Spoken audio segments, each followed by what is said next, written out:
hamdan wa syukran lillah wa nusalli wa nusallimu ala Muhammadi Rasulillah wa ala alihi wa sahbihi wa mawala.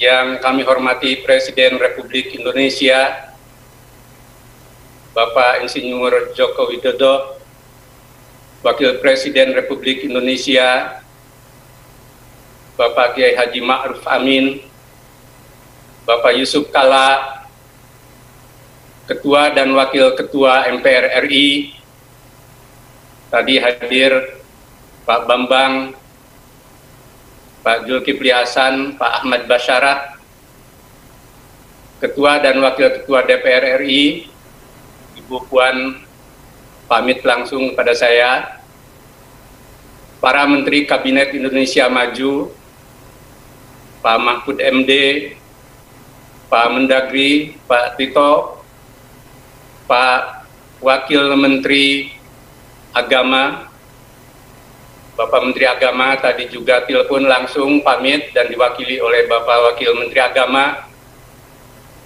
Panglima TNI, Kapolri, Ketua Ormas, Ketua Parpol, Ketua KPU, Dubes Negara Sahabat, serta para tokoh nasional hadir, Pak Khairul Tanjung, Pak Saleh Hussein, dan lain sebagainya. Dan Gubernur Jawa Tengah Bapak Ganjar Pranowo bersama para kepala daerah yang hadir langsung di auditorium atau editorium Universitas Muhammadiyah Surakarta, serta para tokoh dan tamu undangan yang tidak bisa saya sapa satu persatu.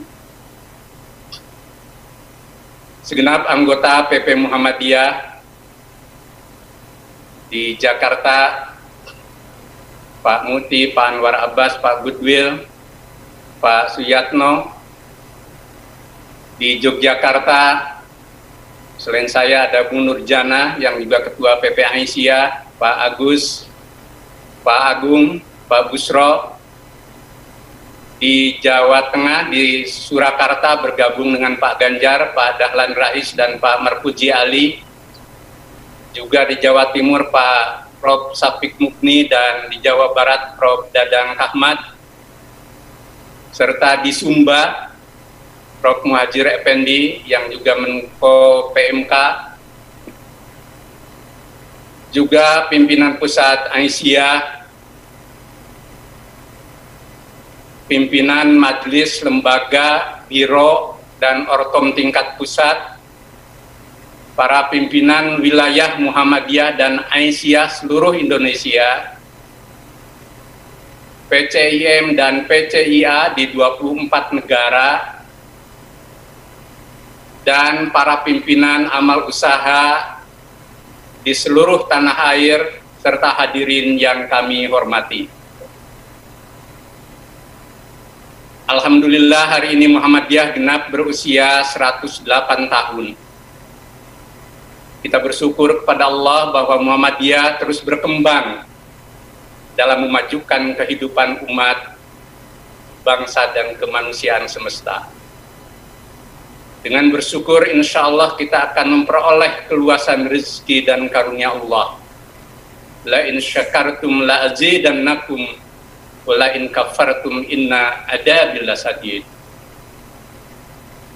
Pimpinan Pusat Muhammadiyah secara khusus menyampaikan terima kasih pada Bapak Presiden Republik Indonesia, Bapak Wakil Presiden, dan seluruh tokoh yang telah memberikan sambutan, testimoni, dan apresiasi atas Milad Muhammadiyah ke-108 sebagai bentuk penghargaan atas kiprah Persyarikatan Muhammadiyah. Hadirin para tamu undangan dan seluruh keluarga besar Muhammadiyah serta para tokoh bangsa yang kami hormati. Pada hari ini, di saat Muhammadiyah Milad ke-108, kita masih menghadapi musibah pandemi COVID-19. Muhammadiyah melalui MCCC, Aisyah yang terus juga bergerak dengan 23.000 taman kanak-kanaknya dan seluruh amal usahanya, serta seluruh komponen gerakan persyarikatan sejak awal telah berbuat maksimal dalam menghadapi sekaligus mencari solusi mengatasi pandemi COVID-19 ini. Alhamdulillah, kiprah Muhammadiyah memperoleh perhatian positif dari berbagai pihak. Seorang antropolog dari Arizona State University, Mark Woodward, secara khusus memberikan apresiasi. Muhammadiyah dinilai telah mengajarkan praktik baik, cara beragama yang tekun, taat, dan rasional. Muhammadiyah mempromosikan praktik keagamaan yang adaptif dalam menghadapi penyebaran COVID-19. Peneliti Islam Jawa ini berharap Muhammadiyah menjadi teladan global dalam menghadapi pandemi, bukan hanya bagi komunitas muslim di Asia Tenggara, India, dan Timur Tengah, tapi, kata dia, juga untuk komunitas Protestan di Amerika. Muhammadiyah juga alhamdulillah mendapat penghargaan dari Kementerian Kesehatan atas kinerjanya dalam menghadapi COVID-19. Sebagaimana apresiasi yang disampaikan oleh Pak Presiden dan Pak Gubernur dalam sambutan tadi. Penghargaan tersebut merupakan bukti jika kita berbuat baik akan memperoleh dukungan positif dari masyarakat luas. Sebagaimana janji Allah, in ahsantum li anfusikum wa in asa'tum falaha. Jika kamu berbuat baik bagi dirimu sendiri. Dan jika kamu berbuat jahat, maka kejahatan itu kembali pada dirimu sendiri. Al-Isra 7. Pandemi ini sungguh belum berakhir. Telah banyak korban terkonfirmasi positif dan yang meninggal lebih dari 189 negara, termasuk di negeri tercinta. Sampai tenaga-tenaga kesehatan dan dokter juga menjadi syahid dan pahlawan. Untuk semuanya kita sampaikan bela sungkawa duka cita. Karena itu Muhammadiyah mengajak semua pihak untuk bersama-sama terus berusaha menghadapi musibah ini dengan segala ikhtiar yang maksimal, disertai doa agar pandemi ini diangkat Allah Subhanahu wa Ta'ala atas kuasanya. Setelah 9 bulan semua berjuang dengan prihatin, penuh suka dan duka, kita harus tetap disiplin dan waspada. Jangan abai dan bertindak semaunya. Jika belum mampu memberikan solusi, setidaknya jangan membuat masalah yang membuat mata rantai penularan terus meluas dan mengancam keselamatan jiwa sesama. Allah melarang siapapun berbuat kerusakan, sebagaimana firman-Nya, wala tufsidu fil ardh ba'da islahiha. Dan janganlah kamu berbuat kerusakan di muka bumi sesudah Allah memperbaikinya.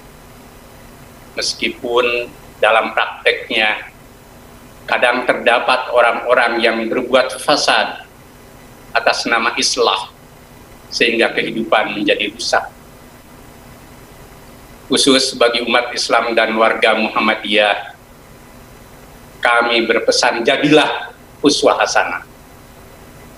Jika mengaku pengikut Nabi Muhammad, ikutlah teladan Nabi yang membawa misi menyempurnakan dan mempraktekkan akhlak mulia sekaligus menebar rahmat bagi alam semesta.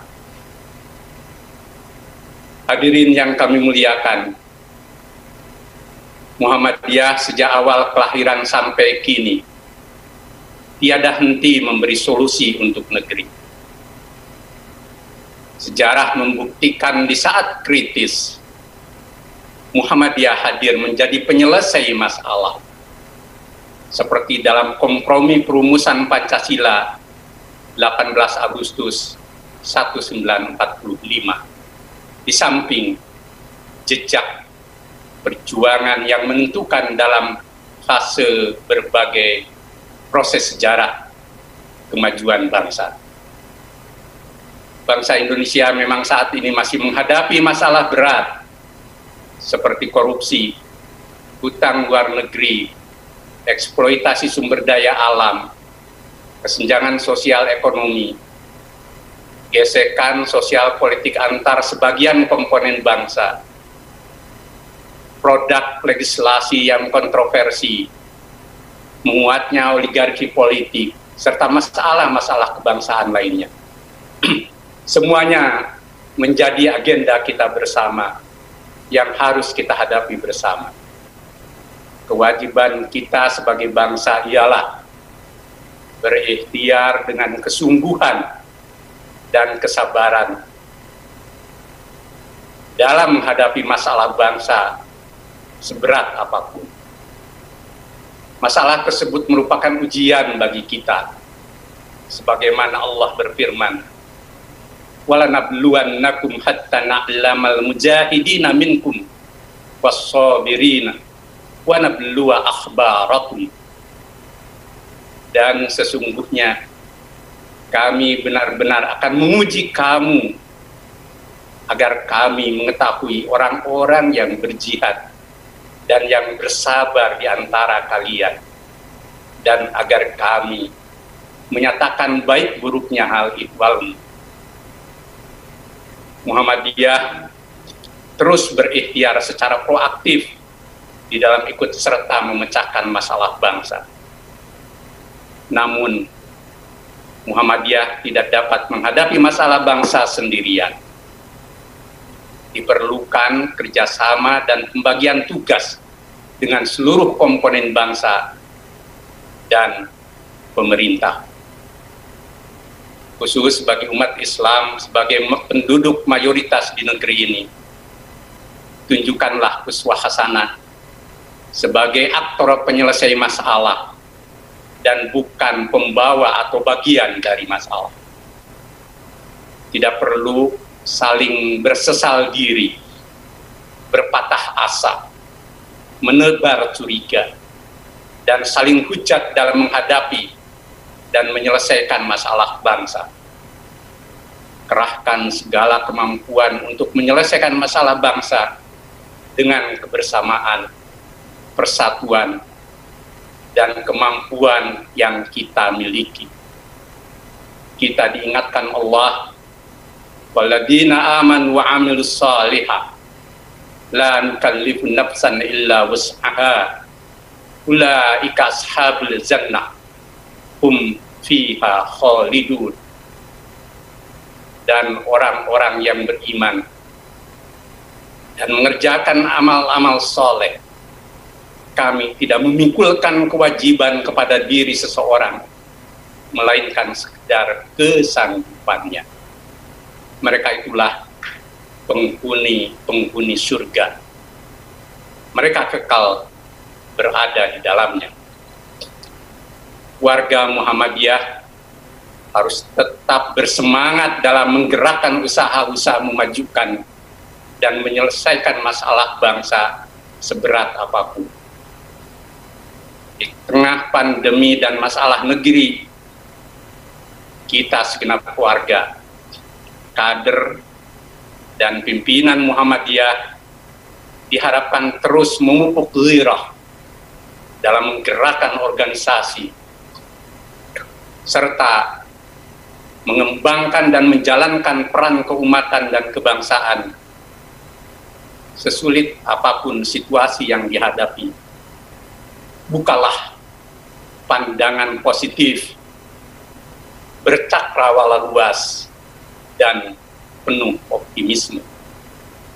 Yakinlah terdapat kuasa dan rahasia Tuhan di tengah masalah yang dihadapi seberat apapun.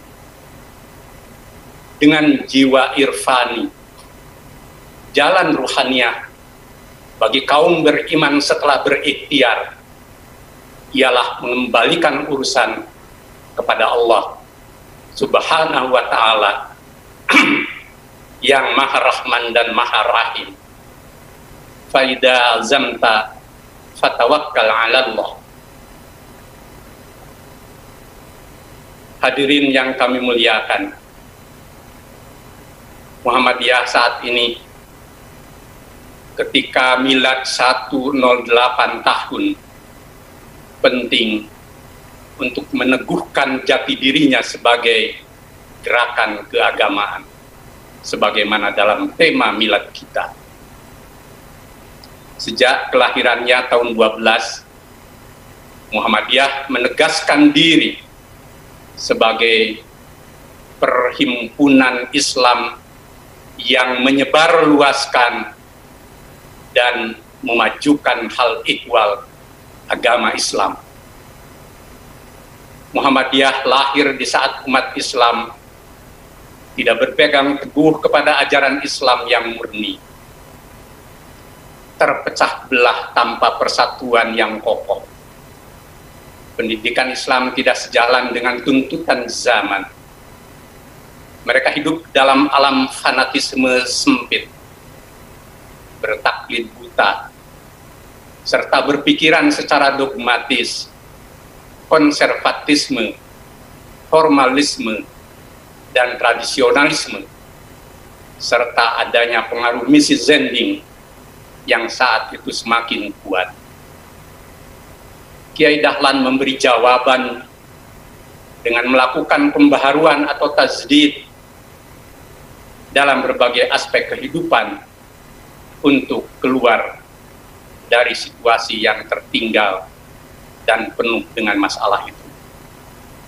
Diawali dengan pembaharuan pemahaman Islam, meluruskan arah kiblat, memperkenalkan model pendidikan Islam modern, gerakan baru pelayanan sosial kesehatan berbasis al-ma'un dan penolong kesengsaraan umum, pengorganisasian zakat dan haji, memelopori lahirnya organisasi perempuan Islam Aisyah yang dibinani bersama Nyai Walidah Dahlan, gerakan cinta tanah air Hizbul Waton, publikasi Islam melalui majalah Suara Muhammadiyah tahun 15 yang memperkenalkan penggunaan bahasa Indonesia, tabligh di ruang publik, dan usaha-usaha lain yang menggambarkan Islam yang berkemajuan. Profesor Mukti Ali meringkas misi pembaharuan Muhammadiyah saat itu dalam 5 agenda. 1. Membersihkan Islam di Indonesia dari pengaruh dan kebiasaan yang bukan Islam. 2. Reformulasi doktrin Islam dengan pandangan alam pikiran modern. 3. Reformulasi ajaran dan pendidikan Islam. Dan keempat, mempertahankan Islam dari pengaruh dan serangan luar. Para ahli menyebut Muhammadiyah sebagai gerakan Islam modern atau reformis. Sebutan modernisme Islam dan reformisme Islam secara khusus tertuju pada Muhammadiyah. Sehingga label itu tetap kuat sampai saat ini menjadi karakter Muhammadiyah yang dilekatkan masyarakat luas. James Peacock tahun 86 memberikan kesaksian etnografis tentang kuatnya Muhammadiyah sebagai gerakan Islam modern. Dia menulis, dalam setengah abad sejak berkembangannya pembaruan di Asia Tenggara, pergerakan itu tumbuh dengan cara yang berbeda di bermacam-macam daerah.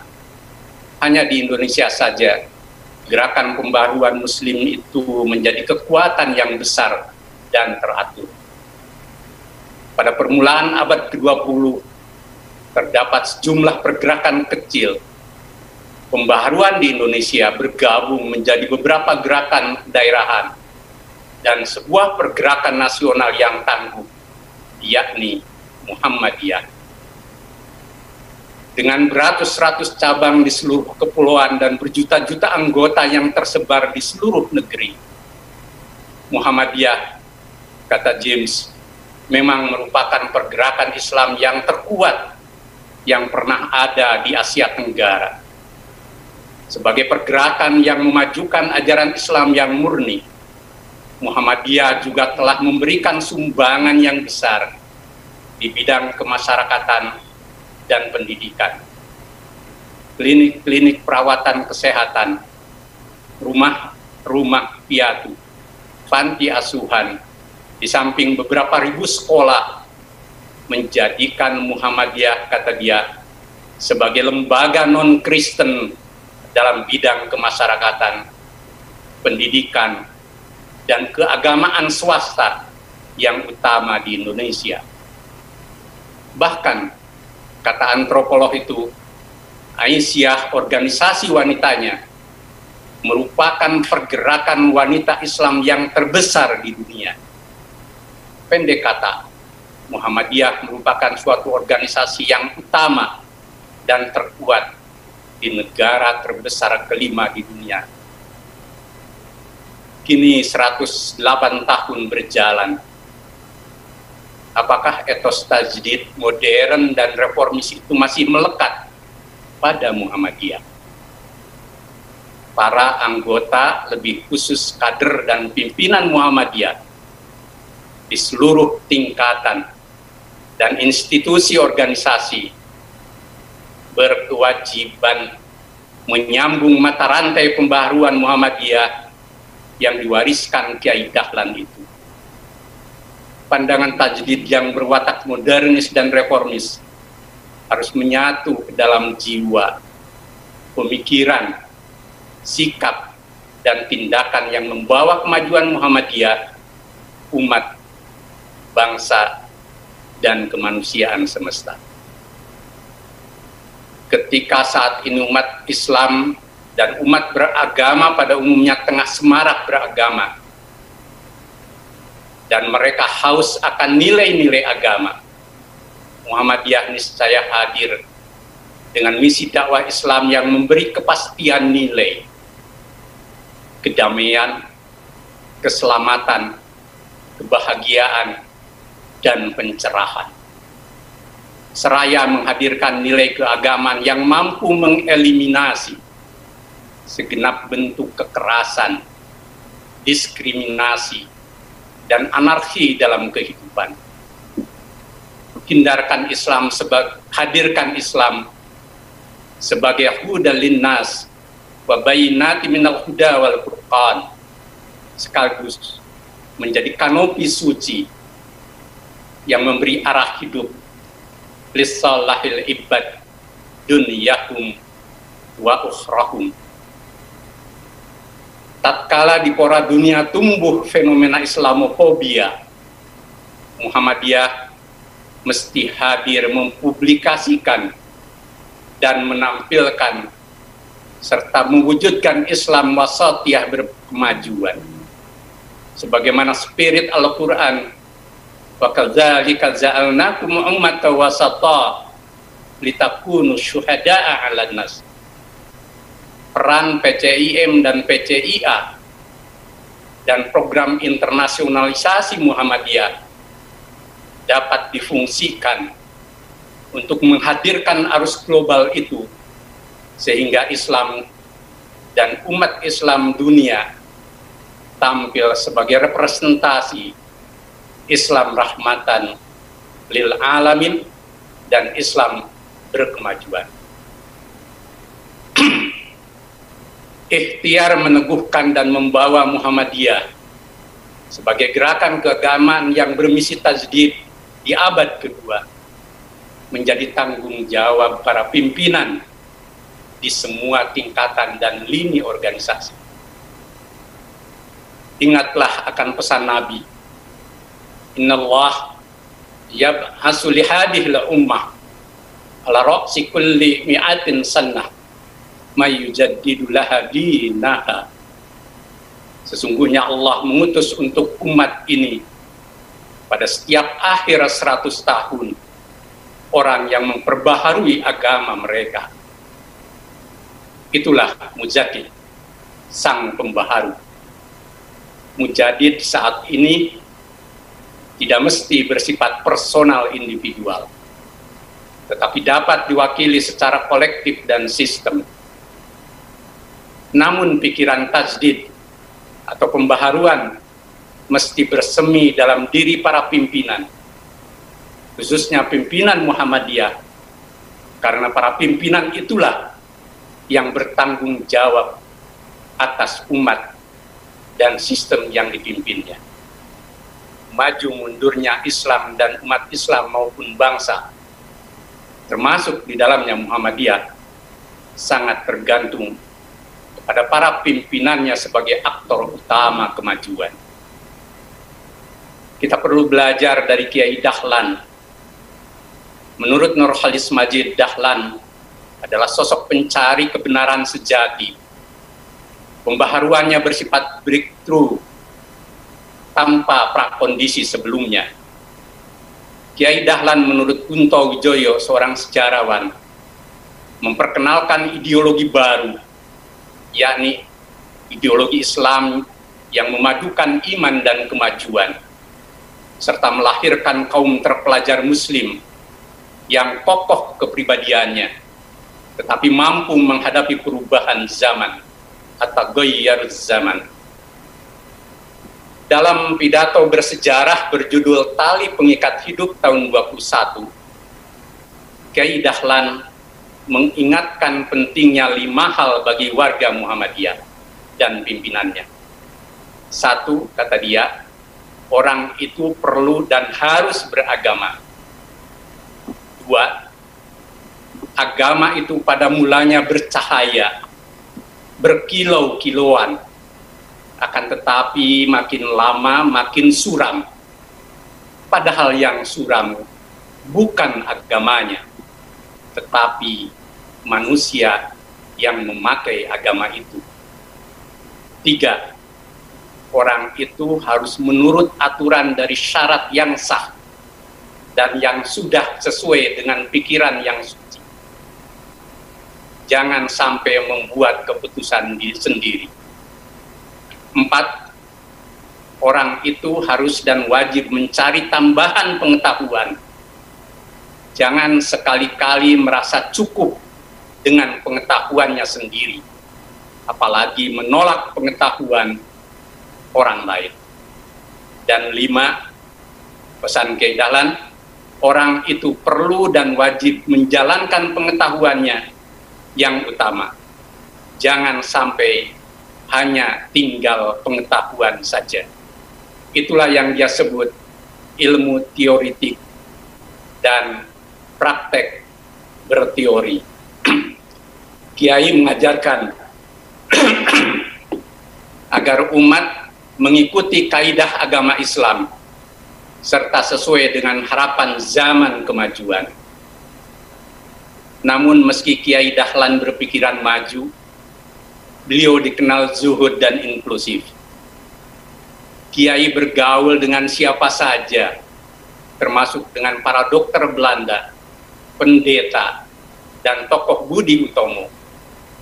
Pembawaannya tenang, cerdas, dan sederhana. Dia selalu menggelorakan akal murni atau akal suci dan istihad. Meskipun gagasan pembaharuannya berbenturan dengan kaum kolot, tetapi Kiai Dahlan membawanya dengan cara yang damai, lembut, dan dialogis.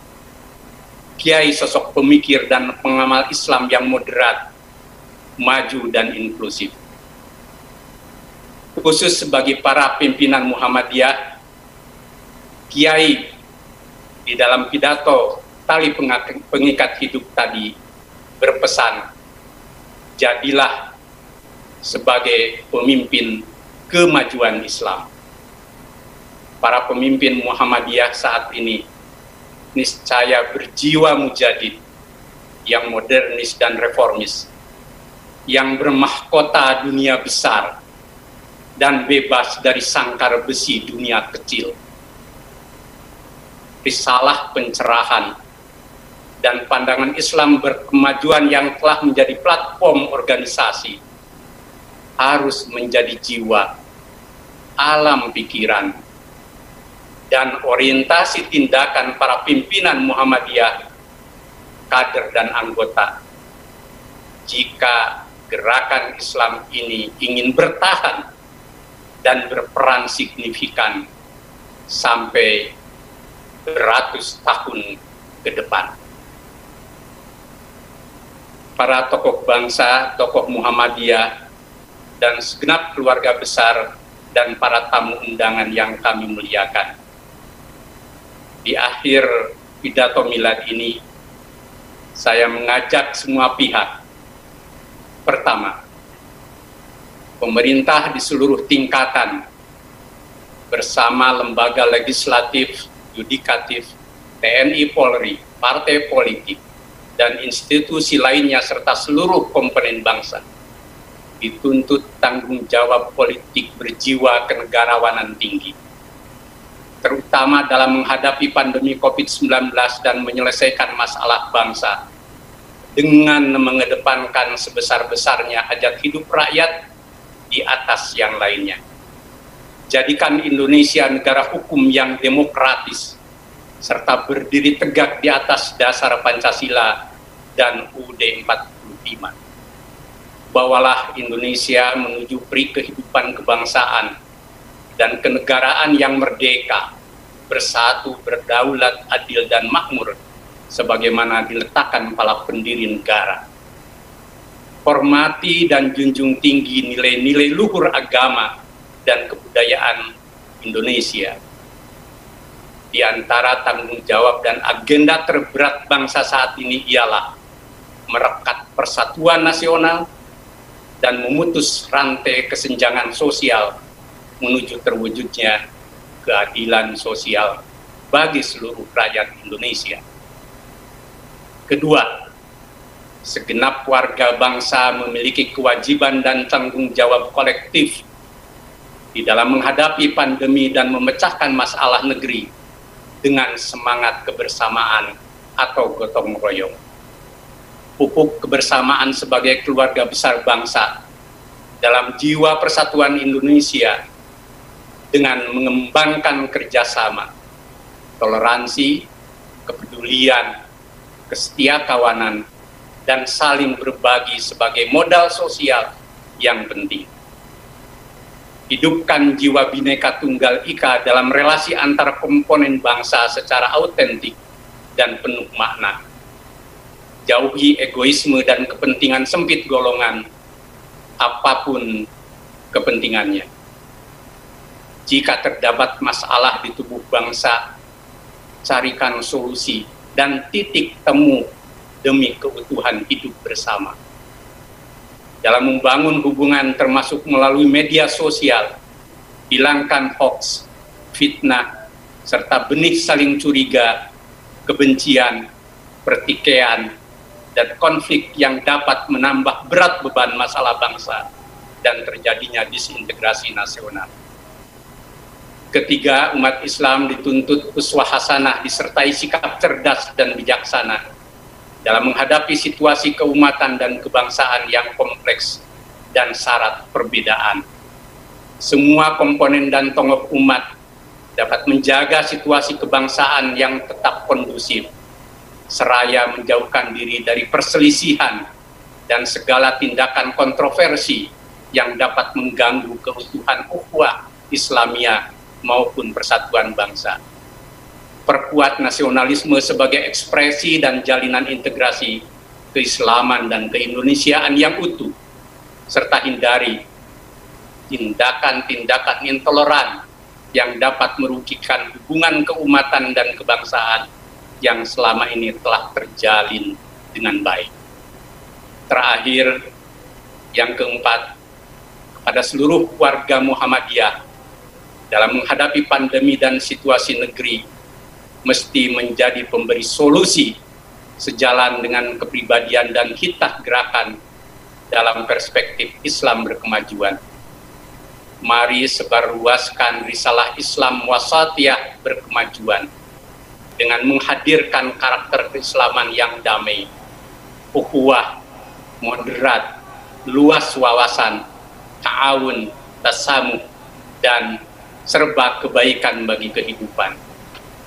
Wujudkan beragama yang mencerahkan sebagaimana hasil Tanwir Bengkulu dengan menampilkan kesalehan dan kemajuan perilaku Islami yang autentik untuk kemaslahatan hidup bersama seiring spirit milad tahun ini meneguhkan gerakan keagamaan hadapi pandemi dan masalah negeri.